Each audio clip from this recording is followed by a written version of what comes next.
날마다 기막힌 정오의 박정현 목사입니다. 화요일 아침입니다. 우리가 지금 고난주간을 보내고 있는데요, 주님의 십자가를 생각하면서 우리 주님을 더 깊이 묵상할 수 있는 그런 복된 하루가 되시기를 주님의 이름으로 기도합니다. 예수님께서는 공생의 시절에 제자들에게 나를 따르는 길은 이것이다 라고 말씀하셨습니다. 바로 마태복음 16장 24절에 나오는 말씀인데요, 누구든지 나를 따라오려거든 자기를 부인하고 자기 십자가를 지고 따라야 한다. 주님께서 이렇게 말씀하셨죠. 바로 예수님께서 하신 이 말씀 가운데 제자도의 핵심이 들어있습니다. 첫 번째는 자기를 부인해야 주님의 길을 따라갈 수 있고, 두 번째는 자기의 십자가를 지어야지만 주님을 따를 수 있다는 겁니다. 자기를 부인한다는 것은 무슨 말입니까? 우리가 세상적인 것들을 따라가는 이상 주님을 따를 수 없다는 것을 우리에게 말씀해주고 있는 것이죠. 그래서 우리가 주님을 따를 수 있는 길은요, 자기를 부인하고 그리고 십자가를 지는 것, 이 두 가지밖에는 없습니다. 우리의 자기 부인, 절대로 우리의 힘으로는 내려놓지 못하죠. 하지만 우리 주님께서 성령님을 주셔서요, 우리가 그러한 자기 부인을 할 수 있도록 우리를 도우시고 우리에게 힘을 주십니다.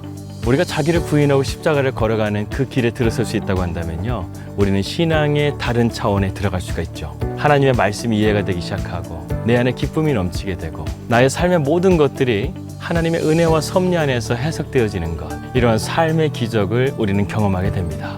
여러분, 오늘도 예수님의 제자의 길을 걸어갈 준비가 되셨습니까? 저는 우리 날마다 기막힌 정오 식구들은요, 다 그러한 준비가 된 예수님의 제자인 줄 믿습니다.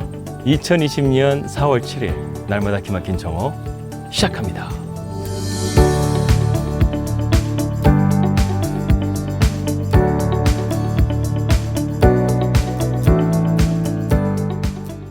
우리는 예수님을 통해서 구원을 받았죠. 그런데 우리가 그 구원을 깊이 이해하기 위해서는요, 반드시 알아야 될 것이 있는데 그것이 바로 십자가입니다. 우리가 구약 성경을 보게 되면요, 구약 시대의 많은 동물들이 참 힘든 시기를 보낸 것을 알 수 있습니다.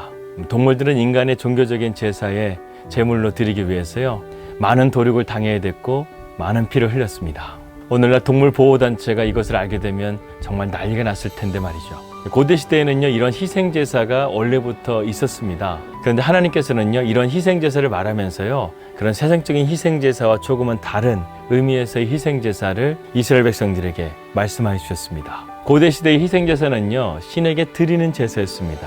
그런데 하나님께서 우리에게 원하시는 희생제사는요, 하나님께 드리는 것뿐만 아니라 하나님과 화목하게 되고 우리가 육신의 영역에서 신의 영역으로 하나님의 자녀로서 하나님의 백성으로서 살아갈 수 있도록 우리에게 그러한 특권을 부여하신 제사였다는 것입니다.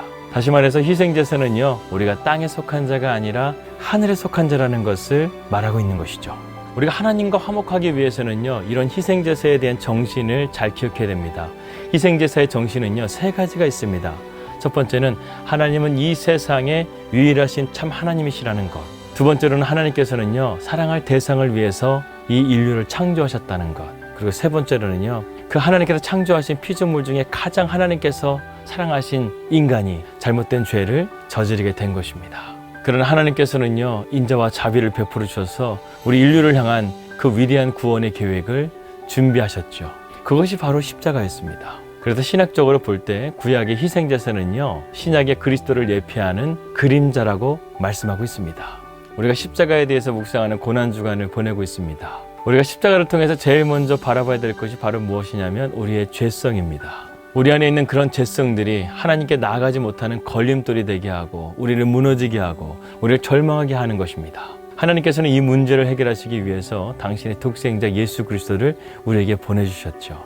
그 당시 최고의 죄의 형벌이 바로 십자가였고, 누군가에게 욕을 할 때 너 십자가에 못 박혀라 이렇게 얘기하면요, 가장 큰 욕이었다는 것이에요. 그런데 예수님께서는요, 그 십자가를 지신 거예요. 예수님이 십자가를 지셨을 때 많은 종교 지도자들과 바리새인들, 서기관들은요, 자신들이 이겼다고 생각했을 거예요. 왜냐하면 하나님의 아들을 십자가에 못 박힌 것이기 때문에, 가장 극악한 형벌인 십자가에 못 박히신 거기 때문에 자기가 이겼다고 생각했을 것입니다.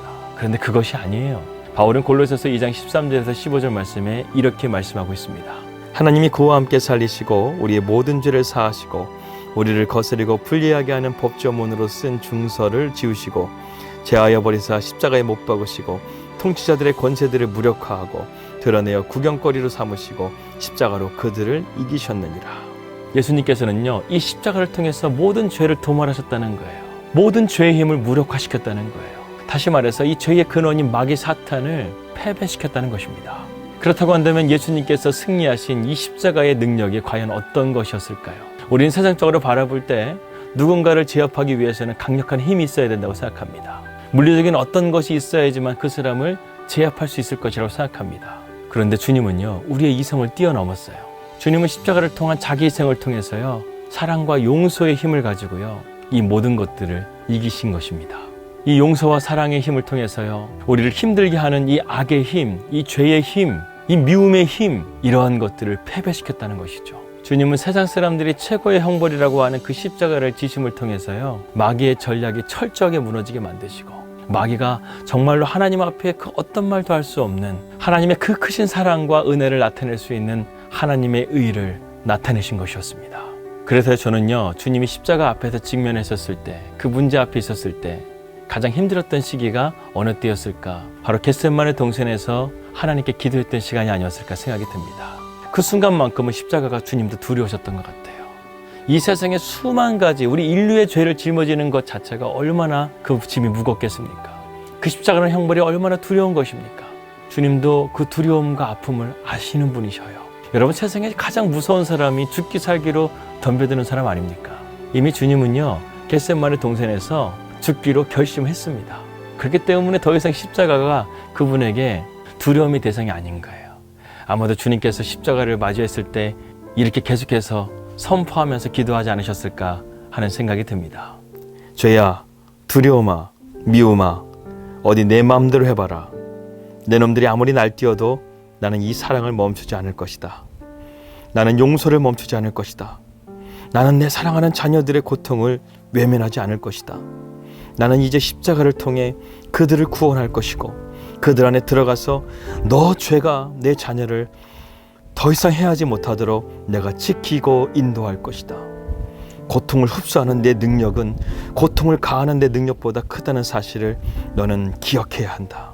예수님은 이렇게 당당하게 십자가 앞에 맞서시면서요, 마귀의 최후의 공격인 십자가를 당당하게 지셨습니다. 주님은요, 십자가에 달려서 돌아가시는 그 가상칠언에서도요, 절대로 그 정신이 흐트러지지 않으셨어요. 하나님을 바라보고 있었어요. 그리고 자신이 지금 무엇을 지고 있는지를 알고 계셨어요. 그리고 우리를 위해서 기도하셨어요. 우리를 용서하셨어요. 그리고 모든 것을 끝내셨습니다. It is done. 하나님께서 모든 것을 끝내신 거예요. 여러분, 십자가는 구원의 완성이자 하나님의 위대한 계획의 시작입니다.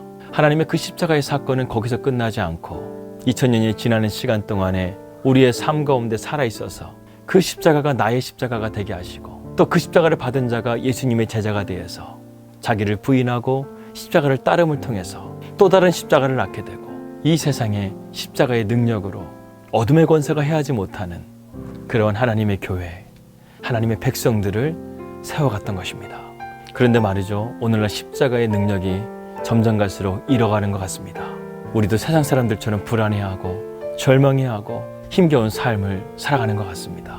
십자가는 우리의 인생 가운데 나타난 하나님의 놀라우신 기적입니다. 그렇기 때문에 지금 우리가 해야 될 것은요, 십자가를 붙드는 것입니다. 십자가를 바라보는 것입니다. 십자가의 사랑과 용서를 통해서 하나님께서 이 땅을 아직도 긍휼히 여기고 계시다는 것을 우리는 기억하면서요, 그 십자가를 붙들고 우리는 지금 기도할 때입니다. 십자가를 통한 놀라운 기적, 놀라운 변화, 그 능력은 아직도 변함없이 유효합니다. 오늘도 그러한 십자가와 함께 믿음으로 동행하시는 우리 날마다 기막힌 정우 식구들 되시기를 주님의 이름으로 기도합니다. 주님, 고난주간입니다. 우리가 십자가를 묵상하고 십자가를 참으시고 십자가에 달려 죽으신 주님을 더욱더 깊이 알아가는 시간이 되게 하여 주시옵소서. 그 십자가의 능력이 내 안에 다시금 회복되게 하시고, 그 십자가의 치유와 회복을 통해서 우리의 가정과 우리의 사회와 우리의 나라가 변화될 수 있도록 하나님 인도하여 주시옵소서. 십자가는 저주의 상징이었지만 주님을 통해서 구원의 상징으로 바꾸셨던 것처럼 아직도 주님을 알지 못하는 세상의 많은 영혼들, 이 십자가를 바라볼 수 있도록 주님, 우리가 증거가 되게 하시고 예수님의 이름으로 기도드립니다. 아멘.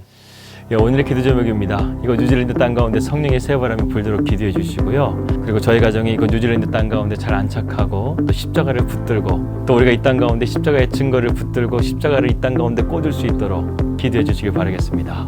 그리고 코로나 바이러스가 하루빨리 끝나야 될 줄 믿습니다. 우리가 할 수 있는 것은 기도밖에 없고 주님이 지혜와 총명을 주셔야 치료책도 나올 수 있습니다. 온전히 주님만 바라보면서 기도하는 우리 날마다 기막힌 정보 식구들 되시기를 주님의 이름으로 기도합니다. 평안한 하루 되시고요. 저는 내일 뵙도록 하겠습니다. 우리 믿음으로 승리합시다. 할렐루야.